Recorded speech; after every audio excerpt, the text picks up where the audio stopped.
Welcome to the Still Christian podcast, where we retrace our steps through evangelical culture, finding a new way forward without abandoning our faith. I'm Sarah. I'm Katie. And we are still Christian.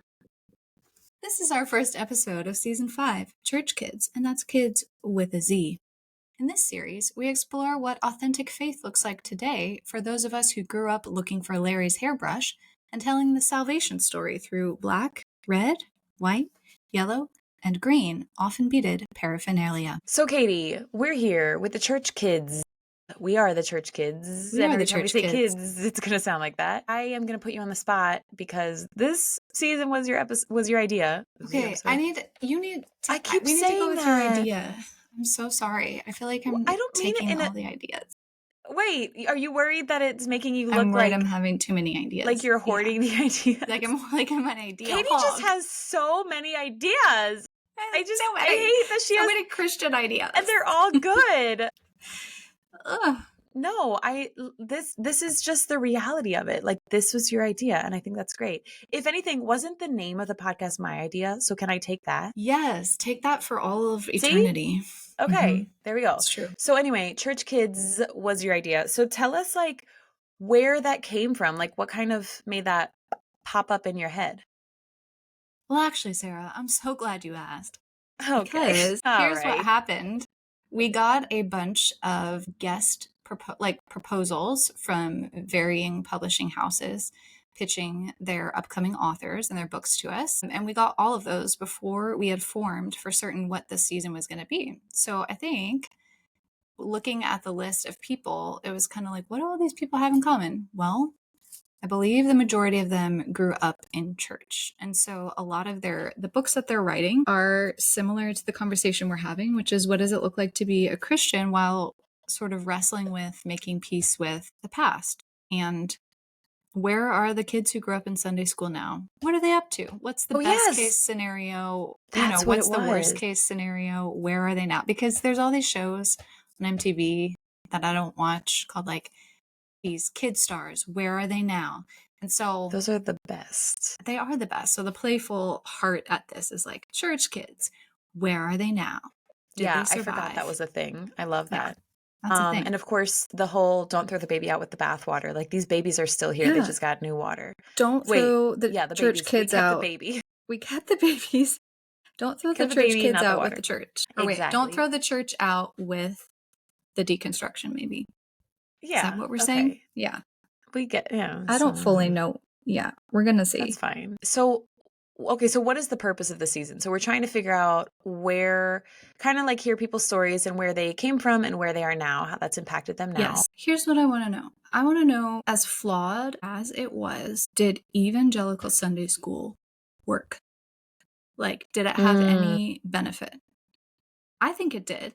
I think it's easy to bash on like the kind of tackiness and prevalence of like Christian pop culture when we were growing up, which kind of became its own little sort of Christian bubble. It's easy to dismiss it and make fun of it, but I think there were real benefits that we gained from growing up in church. And I think in this season, at least personally, I want to find a way to honor that and not just say, not only talk about church hurt. Yeah, I love that, Katie. And I think that's an important part of the conversation. Yeah. Because there were good things. It's very complex. Yeah, I'm thinking about, I think I've shared this on the podcast before. Our pastor toward the end of college, Ethan Magnus, I so distinctly remember him talking about, he grew up in church, but he didn't become a Christian until later. I don't know how old he was, maybe a teenager, maybe like 20 years old, something like that. And he said, when I realized that I needed Jesus, I knew where to find him. Absolutely. And that is he learned all the Bible stories, he learned all the Bible verses, he knew all the stuff, but he just didn't, his need hadn't sunk in yet. Yeah. Yeah. But then when it did, he was like, oh, this all makes sense. Right. Okay, got it, Yeah, he had a framework. He knew where to turn. Exactly. Yeah. It makes me think and wonder about myself. Would I have done things differently if I knew then what I know now? with my own kids, I am doing things very differently. And I wonder, like, am I doing this right? Because they're not memorizing Bible verses. They're not going to Sunday school. My oldest right now is really like, he really enjoys saying, I don't like church. Like he like, What? I just see that he Where like did he likes learn to that? say that. Uh-huh. Well, we were talking about, my mom and I were talking about it, and he was just like kind of listening and, piped up, chimed in and said, Mm-hmm. I don't like church. And I was like, oh, really? Why not? And he said, it's boring. And I was like, well, that's why they have like the kid. Like, I understand the service could be Mm-hmm. boring for you, but there's music, which is kind of fun. Do you like the kids' Sunday school? And he was like, no, it's boring. And I was like, yeah, like I went one time and it was boring. Like, I get that, I don't blame you. But anyway, yeah, it's just like when people do things differently, Mm-hmm. particularly with parenting and, when you're talking about kids, adults are often like, well, I went through it and I turned out fine, Yeah. but it doesn't mean that we should do the same things. Repeat the past. Yeah. Right. But it also doesn't mean that all the stuff in the past was bad. Right. It's just complex. And that's why decisions are not easy to make. And we have Right. to take time and use our wisdom and try and do our research and all these things, because it's just Yeah. not that easy. And I think that's why we're allowing this conversation to be one that evolves and takes new directions, because I think we found it's really easy to identify what went wrong, but Yeah. it's a lot harder, and I think often just as courageous to identify, okay, in the midst of a messy faith system, what went right? What are we thankful for? What do we want to repeat or at least try to emphasize and the faith formation of the next generation? So I'm hopeful that this next season will have sort of a balanced, like, yes, this is what went wrong, especially growing up in church, but here's what was right, or here's what could be right based on what we've learned from the past. Does that? Right. Yeah. Especially because I think it all came from a good place, the things we were taught. Yeah, I do It too. just was No like, one was trying to harm anyone. right. Um, Unintended consequences was a lot of it. Mm-hmm. Yeah. So what's one of our questions that we want to talk about today is, what is our personal experience with this whole concept that we're talking about? And for each of us to tell a fun anecdote. Wow, I threw in an extra T in there. It's Anecdote. fun. It Sorry. works. I think I wanted to say antidote. I think I that's had where both that the came from. antidote and the anecdote. And the anecdote. Why don't you go first? Tell us a fun Sunday school story. I mean, I grew up going to CCD because of Catholic What Church. is CCD? Oh, I'm sorry. CCD is the Catholic version of Sunday school. Sunday school. Yeah. Is it catechism? Yeah, what does it stand for? I feel like we've looked this up on a previous It's like episode, like in the way beginning. catechism and compact disc CD-ROM. My goodness. I remember this, that I was like, this is not what I thought it would be. Confraternity of Christian Doctrine. According to the AI overview on Google, it's a religious education program in the Catholic Church, primarily focused on teaching children about the Catholic faith. So I grew up going to Catholic CCD, and I just so distinctly remember Doris, who was like the CCD coordinator, and she was this older woman, and I don't remember why, but I didn't like her. I think I probably just thought she was obnoxious, which is like what I think about a lot of people. So don't take it personally, Doris. Wasn't you? Also, it's possible that she pronounced her name Doris, which drives me crazy. What? But yeah. But, it's to each their own. It's her name. And she had glasses hanging down, like, they were like around Like the the neck loop, and then when chains? they hang down. Yeah. Yeah. Except she had at least 2 pairs. I feel like she had 3. And Aw, she had Doris. all at once, and they each served a different purpose, I think. Like, I think some were like, reading? yeah, like some were reading glasses, some were for far away, and some were probably just for style. But they were all clear frames, but like tinted, because I think there were 3. I feel like there was not red. There was blue, pink, and purple. I'm pretty sure that's what she had. And I just And remember she like wore 'em seeing all. her. So Yeah, that's your she Sunday didn't school wear them story, all is at the same Doris? time. Oh, Yeah. I'm picturing her sporting 3 at once. No, they're not all on her face at the same time, Like but they're head, all face, and hanging at the neck. same time. On her? She's got some on top of, yeah, no. That and memorizing the Beatitudes. I feel like both happened on the You same did day. that?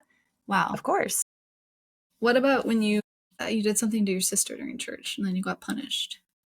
Oh gosh. I mean, not holding hands during the Our Father. I mean, that's the thing. And we've talked about this so much here. Like, the good with the bad with the good, is that I hated standing in church holding my sister's clammy hands during the Our Father. But the idea of holding hands with the entire church during a prayer is a beautiful That's really thing. cool. That's beautiful. That's embodied faith.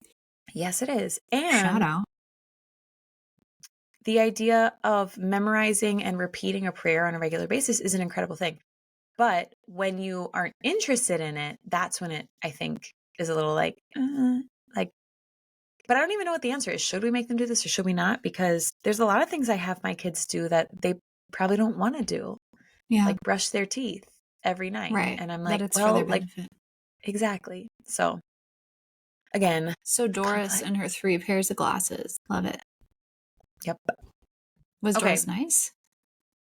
I don't think so, but who's to say? Because I don't think I liked her. So I feel like my We didn't like perspective is Doris. skewed. Okay. Doris, I hope you're not listening right now. I think she's dead. Oh no. I'm sorry. This is taking such a dark turn. I'm sorry. I was trying Oh my I was gosh. trying not to say it, but then the fact that you alluded to her potentially listening. Yeah, this is really bad. I have a much cuter story, redemption Please, story. we need it. I remember when I was 3, we were living in Kentucky, and we were going to a Southern Baptist church, and it was a very large church.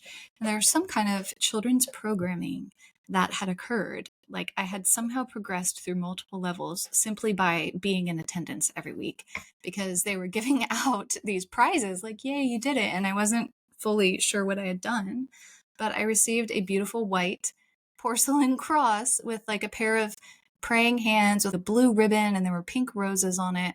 And it was just like this perfect picture of Southern Christianity. And I just loved it. Like, I cherished it. I thought it was just the nicest thing that anyone had ever given me. And I think what that did for me was tell me that physical objects can be portals of the holy. Like, they can evoke something in us that's akin to awe. These days, I'm really into iconography, especially modern icons, as sort of like 2D or even 3D images that point us to a deeper spiritual truth. So I've always had a sort of reverence around spiritual objects. And I think it started with that little cross that I was given in Sunday school, which was probably made in China. But it's fine, because it was a treasure to me. I mean, that's beautiful. And it's so interesting because there are plenty of Christian traditions that just like are appalled at the idea of iconography. Yeah. I mean, I'm sure the Southern Baptists would have not loved the fact that now I love icons. But essentially what they gave me was an icon, or like a religious symbol that points to a deeper spiritual truth, points to the cross of Christ. And somehow a pair of dismembered praying hands in the middle were supposed to tell me something. They cut off the wrist. Jeez. So yeah. That's all you need to pray, kids. It's all you need to pray. So that was my Sunday school win. Thank you for that. Yeah. What are some of the main questions we want to ask throughout the season? What's one of my big ones is, for each person that we talk to, what is the thing that impacted you the most and why? Yeah. And also, I think we're planning on asking what's the best case? So for someone who grew up in your circumstances with your church experience, what's like the best case scenario? What's the worst case scenario? Yeah. I don't know if that's the best way to ask that question, but we're going to ask. We're going to ask because there's a spectrum to our experiences, and two people could have the exact same Sunday school experience, and one person end up never in church again, and the other person's now a pastor. So, and a really good one at that. And a real good one. Okay, so let's talk about who we are interviewing for this season. Yes. Yeah. First up, we have Nicholas McDonald. He wrote a book called, should we just list these out? I think we should, just to give people a quick overview. Okay. Nicholas wrote a book called The Light in Our Eyes. It's about deconstruction. Very funny, very interesting. I really, really enjoyed reading it. And then I'm reading Lawrence. I'm afraid I'm going to say someone's name wrong. It's okay. We just give our best effort. It's Lawrence, true.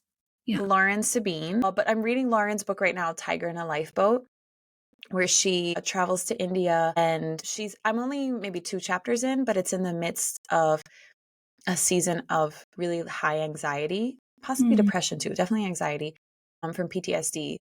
Wow. Or with PTSD, I guess I should say. And I know, based on like the little bit I know about the book before reading it, that she's talking about how seeing the global church kind of opened her eyes to American Christianity.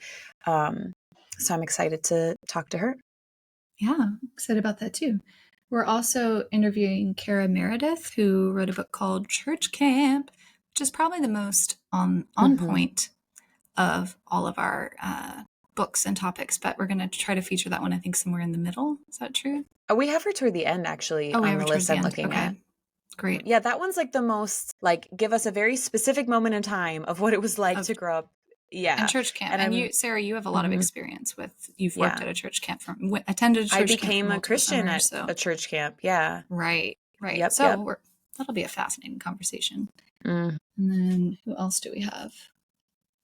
Do you want me to go through the list? I don't have the list. I want you to go through the list. Well, I have the list. Yeah. So okay. I was like trying to be cute and give us turns, but I can't I'll do it go anymore. through the list. Yeah. We have Michelle Van Loon. Her book is called Downsizing, which really, like, if you want to say don't throw the baby out with the bathwater, I feel like that's what her whole book is about. Downsizing is about saving what's worthwhile in evangelicalism.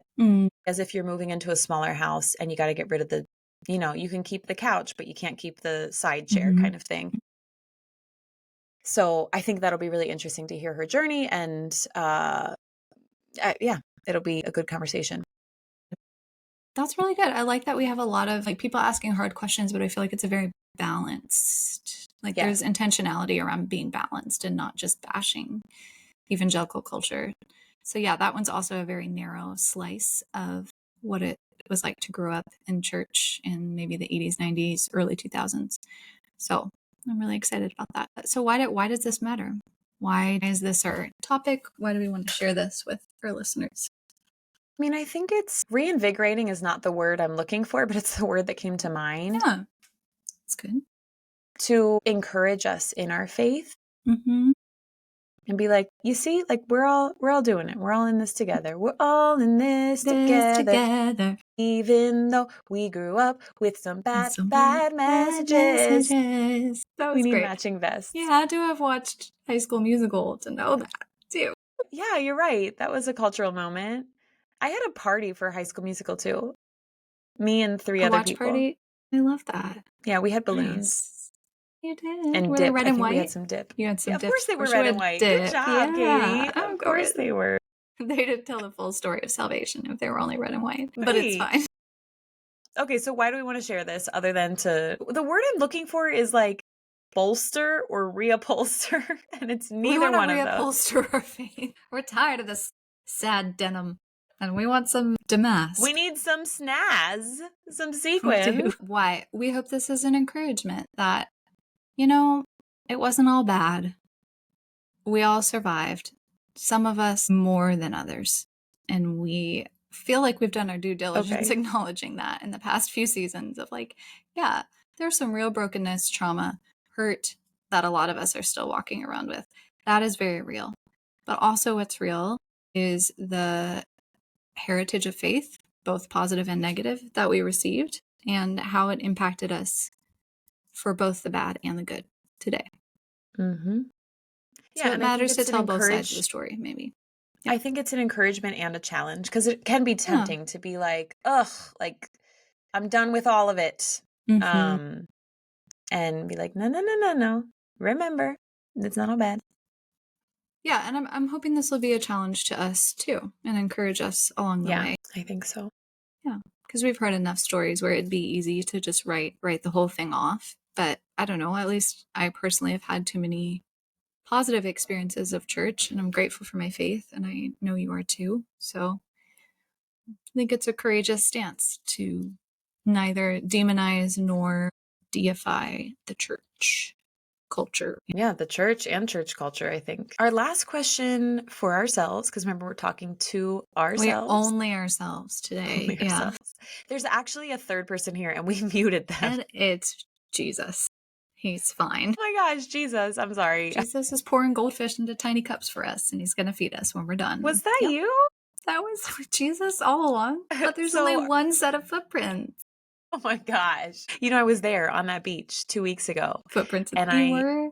I Did thought you try about to re-recording a carry video, but a full it was size only woman? me and Peterson, and it was only 2 of us. So, like, who was gonna take the Well, he video? could do Jesus Jesus. was, yeah, he was Jesus was busy. busy. He was kayaking. Jesus was otherwise occupied. Whew. Our last question, Jesus, this one's for you. This one's What for you. is a beautiful vision for the church today? I feel like that's a question I ask myself all the time. Like, I Take it don't away, know. Jesus. Jesus, take this Jesus, take the wheel. wheel. A beautiful vision for the church today. Here's my not hot take. It's a place where we can experience belonging after woundedness, safety after unsafety, healing after hurt, and family after estrangement. Also, Jesus. Final answer. That was actually great. And I feel like you should put on a t-shirt. It was a lot of alliteration. Did you notice that? Was it alliteration? Yeah. Family, estrangement?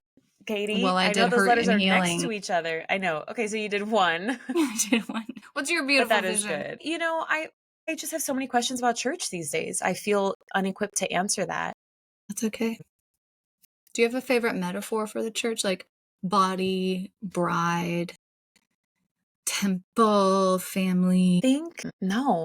I think I just think about relieving some of the pressure, because I grew up with a lot of pressure, first from the Catholic Church where you have to go to church every Sunday, and then from the idea of good Christianity, American Evangelicalism, that again was you got to go to church every Sunday. And just relieving the pressure of no, you don't have to go every single Sunday, but also not being but church also sucks and it's not important.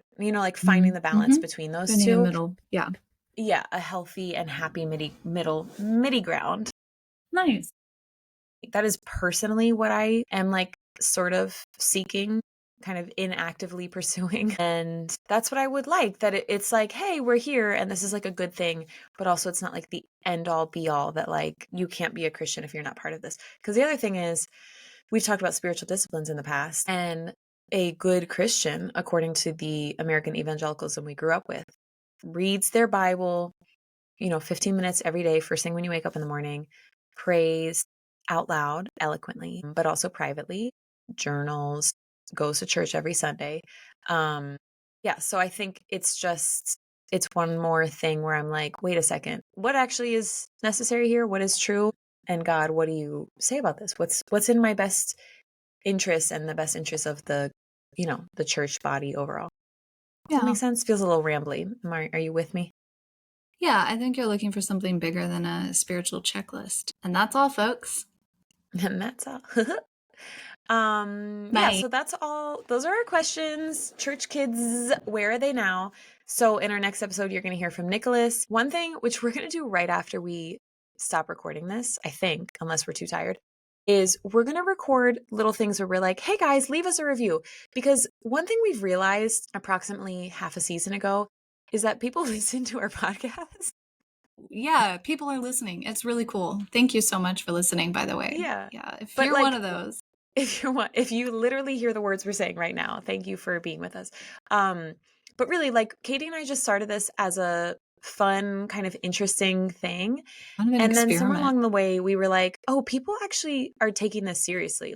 And not that we weren't, but we thought we were should the only take ones, this, kind of. yeah, we were we should take this a little more seriously. And so we want to help get the word out there. For one thing, just logistical things, right? We pay for a software to be able to record this. Yeah. And the more the podcast gets out there and more people hear it, then we get sponsors and they offset the costs of making the podcast. Yeah. So if it also takes a lot of time. There's a lot of free hours of labor that are being put in to make this a lot of time. Yeah. an excellent show for you. Excellent. Absolutely. We also would love to make merch in the future, just throwing that out there. Yeah, we really would. Yeah. But all that to say, if you are still listening, bless you. Please go to, the best one is Apple Podcasts. Just open up the Apple Podcasts app. Give us a little 5-star review, unless you don't like us, in which case give us a bad review. Please just don't mention it. Just forget it. Just forget we ever existed. Give us a 5-star review and leave a comment, because when people see comments, that Apple is also oh my gosh, they actually like this. Let me send it to more people. Yeah. So help us help you. Yeah. All right. That's it. That's it. Well, Thank I'm you for being excited for here. Church Kids. Yeah. Love you, church kids. Can you just cut it off with Bye. the zzz? I am.